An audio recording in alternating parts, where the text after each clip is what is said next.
In this video, we're going to go through 5 easy steps on how to get your real estate license in Hawaii. There's a lot of information on the internet about how to get your license. In this video, I wanted to boil it down into the 5 simple steps so you can work on getting your real estate license this year. Let's dive right into the video.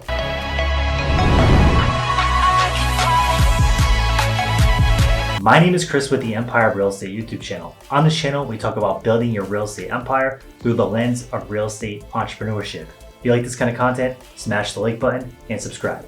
Before we get started, I want to offer you our free How to Get Licensed and Start Your Real Estate Career Guide. Everything in this video, plus more, is inside that guide, so click the link down below to get your copy today.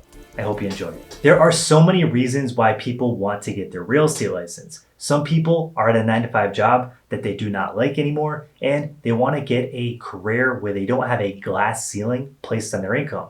This is exactly where I was at when I decided to get my real estate license. I wanted to start a business where I can earn as much money as I wanted to based on the amount of work I put into it. So I found real estate.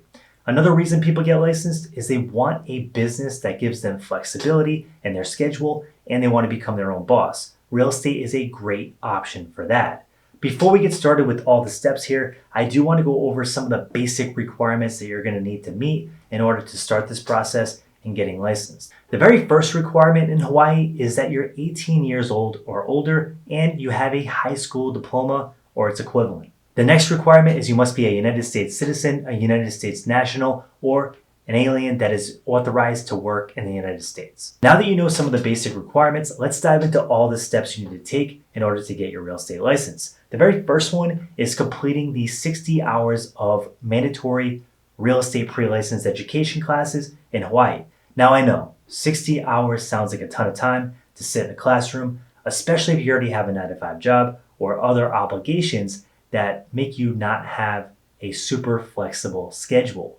Because of this, I highly recommend you check out Colibri Real Estate School. They offer these classes online, so it makes it a lot more flexible and a lot more possible to get done at your own pace. Now, they do offer these classes online. If you want to check them out, there is an affiliate link down in the description below where you'll find different sales and discounts on classes. While you're taking these classes, you're going to learn a lot of different things. You're going to learn real estate law, agency laws, and you're going to also learn a lot of different things about titles, deeds, the way properties transfer. And this is going to be really interesting, and it could be stuff that you can hold on to through your entire career while you're out in the field selling real estate. So it's important to pay attention to these classes, and you're going to get a lot of useful information during these classes. And I was even surprised myself at how much I actually learned. Once you complete your 60 hours of state-approved pre-license education classes, and yes, make sure they're state-approved, because if they're not state-approved, you're going to waste a lot of time and you're going to have to redo it again.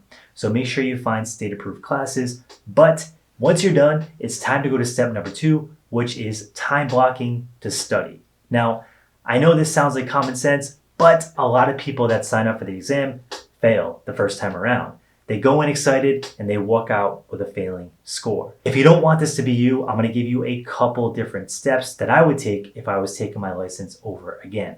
The very first one is to time block 2 weeks after you complete your pre-license education to study. I wouldn't go any longer than 2 weeks, because if you go longer than that, you're just procrastinating, in my opinion. And I've seen people do this for months and even years and never get licensed at all. That's a huge waste of time.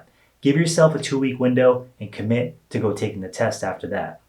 Within that 2-week period, I would highly suggest that you time block 5 days a week, 2 hours a day to sit down and study. Anything more than this may not give you the best return on your time, and you might just burn yourself out. That can be extremely exhausting, and I know how that is to just sit in front of a textbook and study and study and study, and it's not a lot of fun. So I would time block to make sure you're being the most efficient with your time and getting the best ROI and retaining as much as possible. The next step I would do is I would find a study buddy if the textbooks are not working for you.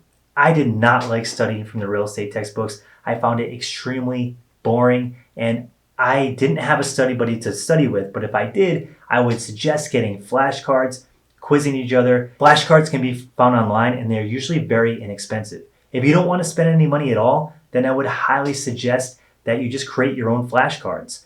But if you don't have a study buddy and you don't want to read the textbooks, there is another solution. back when I was going through my study phase, I had to find something that I can use, some kind of prep tool to make myself feel confident to go take the exam. So I searched online, I did a lot of research, and I came across something called Prep Agent.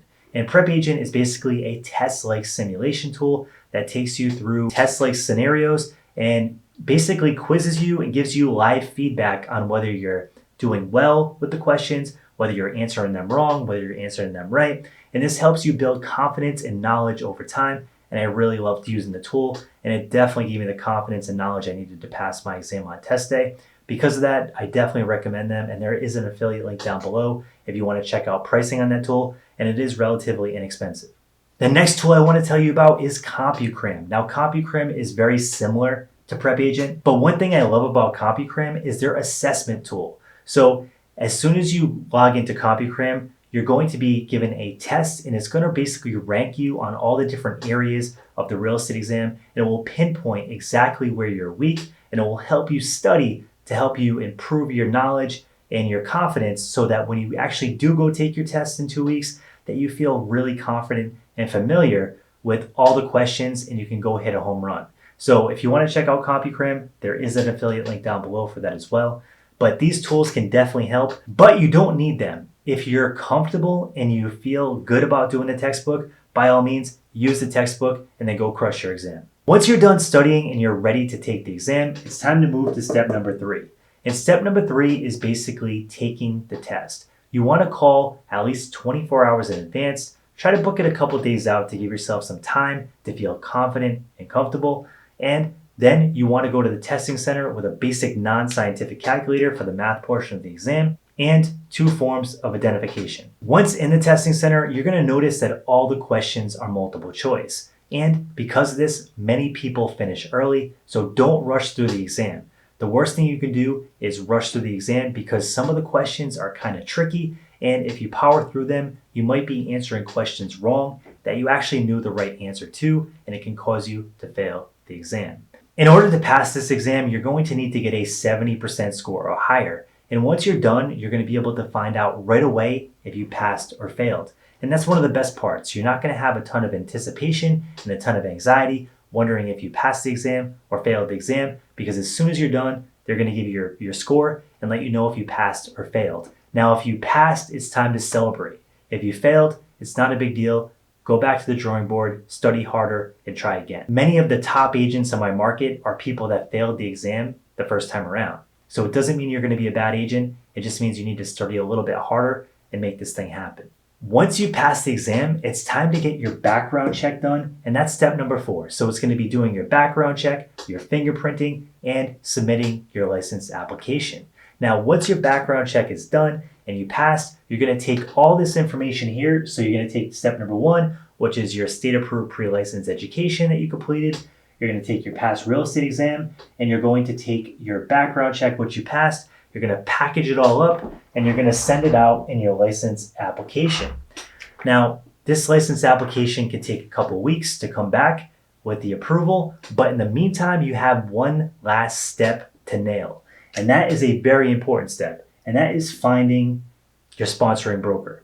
Now, you might be wondering, what is a sponsoring broker? Well, think of companies like KW, Remax, KW's Keller Williams, Remax, eXp Realty, Coldwell Banker, Real Brokerage. You probably see these signs throughout your neighborhood from time to time. And these real estate companies are companies where real estate agents hang their license to practice real estate and build their real estate business. So picking a broker is one of the most important steps because if you did not already know, this industry has a 87% failure rate.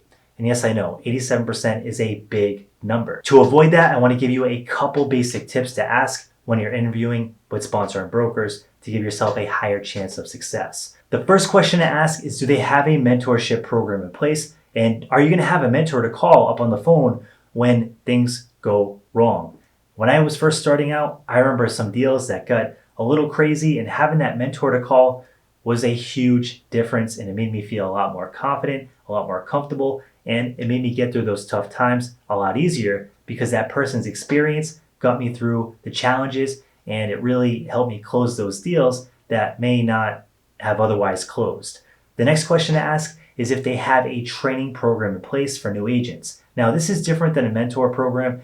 With the training program, you're basically looking for training modules and weekly trainings to get your business off the ground from square one. Because your mentor might not be available every single day, but you want to have resources that's going to help you get your business launched when that mentor isn't around. And that's super important as a new agent. The last question to ask is, how are they going to help you build your business? Every brokerage teaches their agents how to market in different ways. Some brokerages teach you how to prospect, cold call, and get business through leads. Other brokerages teach you how to call your sphere of influence, market to your sphere of influence, and get business that way. And other brokerages teach you how to do it all through social media. Depending on how you want to build your business and what your goals are will really depend on the brokerage that you choose. So make sure you ask these questions and dig deep, because it's super important to pick a brokerage and a mentor that is in alignment with your goals and what you're trying to accomplish. Once you complete all these 5 steps, you're going to have your real estate license, and now it's time to go out and grow your business. On this channel, we have over 400 videos all about growing your real estate business and building your real estate empire. So be sure to check those out. And if you like this kind of content, smash the like button and subscribe.